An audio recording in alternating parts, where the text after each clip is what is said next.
All right, welcome to the podcast. We're talking about the Brooklyn Nets today and their salary cap situation. So let's jump into their salary cap situation and take a look at what the Brooklyn Nets can do this offseason with all of their flexibility. So if we go to the cap machine here and we go to the Brooklyn Nets, we can see that they were the 12th seed in the East, 26 and 56. They're clearly rebuilding. They got some young pieces here in Nick Claxton and Cameron Johnson. Really just Nick Claxton. Cameron Johnson's almost 29. He's almost 30. That's pretty old in NBA terms if you're not competing. So here's their cap situation. So they have a lot of cap holds. They have a cap hold on D'Angelo Russell, Zara Williams, DeAnthony Melton, Cam Thompson, Day'Ron Sharpe, Trendon Watford, Dennis Smith Jr., Wilson Chandler, Mike James, LaMarcus Aldridge. I don't know why he's got a cap hold, but he's clearly not coming back. Reese Beacom. Okay, so they have a lot of different pieces that are fluid and flexible, and they have a ton of flexibility. So I'm going to show you a couple different options on what they can do. One option is they can Zaire Williams, for example, I would re-sign him. D'Angelo Russell, I would sign and trade him somewhere else, unless they need to fill their payroll for the next couple of years. You could match him up with Nick Claxton, and Cameron Johnson's got 2 years left. You could match him up with those two, but I would do a short-term deal if you're going to re-sign him. Let's see what he wants. His cap hold is $28 million. He's not going to get that much. Not from most teams anyway. 2 years, $5 million. That's a good rate. But for right now, let's undo that. I'm going to renounce his rights. So let me go to the cap hold here. Hold on. I'm going to renounce his rights. You're going to see what happens. We get cap space when I do that. Zara Williams, we're going to keep on board. DeAnthony Melton, he's 27. I want to let him go. I want to get cap space so I can get younger. Okay. Now these cats that are 23 and 24, I want to keep them. But anybody over that, I want to let them go. Dennis Smith Jr., let him go. Wilson Chandler, like anybody that, is in their mid to late 30s, it's a young man's game. Okay, so we have $42 million in cap space just from those maneuvers. Okay. Now let's say that they want to go whale hunting. Okay, and they say, okay, we want to go get. Let's be competitive, and they want to get a superstar player, right? They can call Atlanta. We want Trae Young. Okay, so we send Trae to the Nets, and actually it should be a clean trade. Let me see if it works just like that.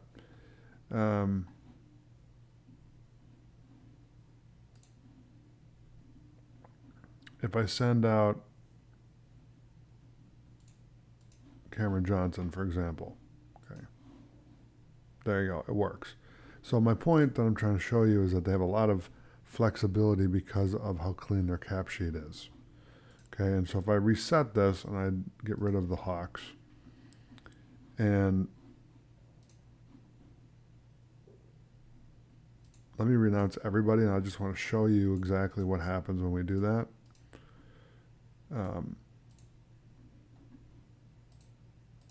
So the cap hold basically gives them bird rights for that player's contract, right? So they can still leave, but like for example, D'Lo can leave. He doesn't have to stay there. They have his bird rights, and they can give him the most money and more years. But if he wants to leave, he can leave. Okay, and if I'm the Nets, I let him walk. So we have $90 million in cap space. So there's a couple different ways you could do this. You could save that cap space for next season and just re-sign all these guys for 1 year to fill out your books because they have a lot of young players, as you can see here. They're doing a complete retool and rebuild with youngsters, which is a smart way to do it because if you look at the success of specifically the Oklahoma City Thunder, they built through the draft and also traded for SGA. Okay, so they got SGA and they had a bunch of draft picks and they built through the draft. And so they're doing a similar thing here in Brooklyn. They're rebuilding through the draft with cheaper contracts, which gives you more longevity and more depth, and then you can adjust where you need to as you go. Okay. So one scenario that I could see Brooklyn doing is just going to Chicago and offering Josh Giddey, for example, because he's the most coveted restricted free agent, which means, where is he? Oh, he's here. He is a restricted free agent, which means the Bulls can offer him a 5-year contract at the max.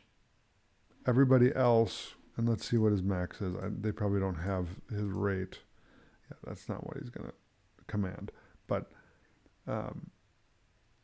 it's probably going to be $30 million a year, which is a lot. But he is like 30. He's 22.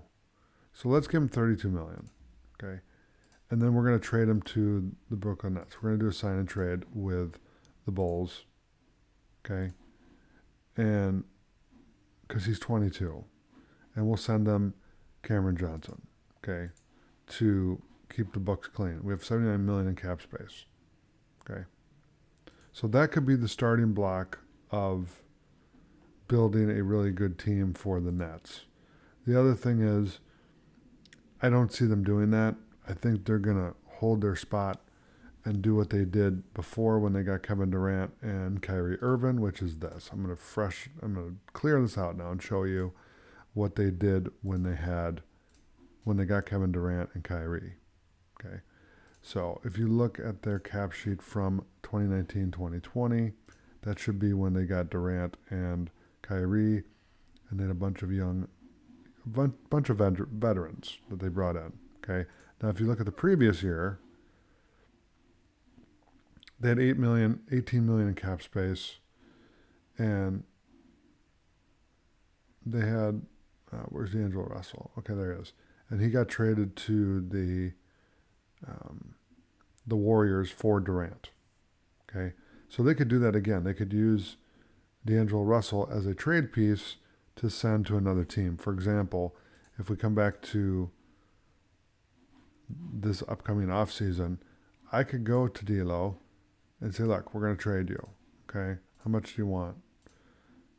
Give him 4 years and $25 million a year, which is a lot for him. All right, and then what you could do is use that piece to trade him to Atlanta for Trae Young. Okay, and what that does also is it eats up some of the cap. And then you can also give him Cameron Johnson. Because we want to be young. We want to be a young team, right? So if I do that, there you go. And I'll steal a line from my man Stephen A. Smith. Trae Young is box office, right? Can you imagine him every night in Brooklyn dropping dimes and breaking ankles, right? So it would be fun to watch him play in Brooklyn. I think that they could build a real competitive team around him. And they're willing to go deep in the luxury tax if they have the right pieces. And so that's one move that they could do. The other move you could do is you could go get Karl Anthony Towns and keep D'Angelo Russell. Okay, so here, let me give you one more scenario. So this one is a wild trade idea. Okay, so it includes the Knicks and the Suns. And this is only if Devin Booker says, I want to go to Brooklyn. Okay, so we send him there. Karl Anthony Towns is there. And we trade this guy here. And Cameron Johnson goes over here. And let's see if that works. Failed. Okay, we have to cut 48 million. Okay, so I need to bear with me for a second.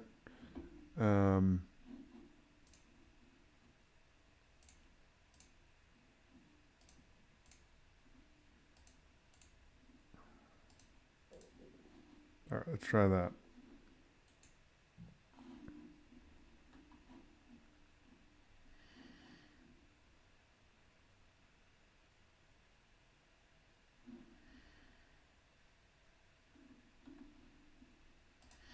Okay, for some reason it is not working, which is fine, but again, I'm just throwing out a crazy idea here. Basically, it's D'Lo, Booker, and Towns all in the Nets because they're all buddies. And I got 2 million in cap space. That should do it. Yeah. Okay. There we go. So obviously there would be draft picks involved and other things, but the core of the deal would be this: the Brooklyn Nets get Devin Booker and Karl Anthony Towns, who are both locked up for 3 years. Okay. Then they would re-sign D'Lo for 3 years, and I wouldn't say it's a championship team, but it's a competitive team. Okay, so let's give them a 3-year deal. So these three are real close.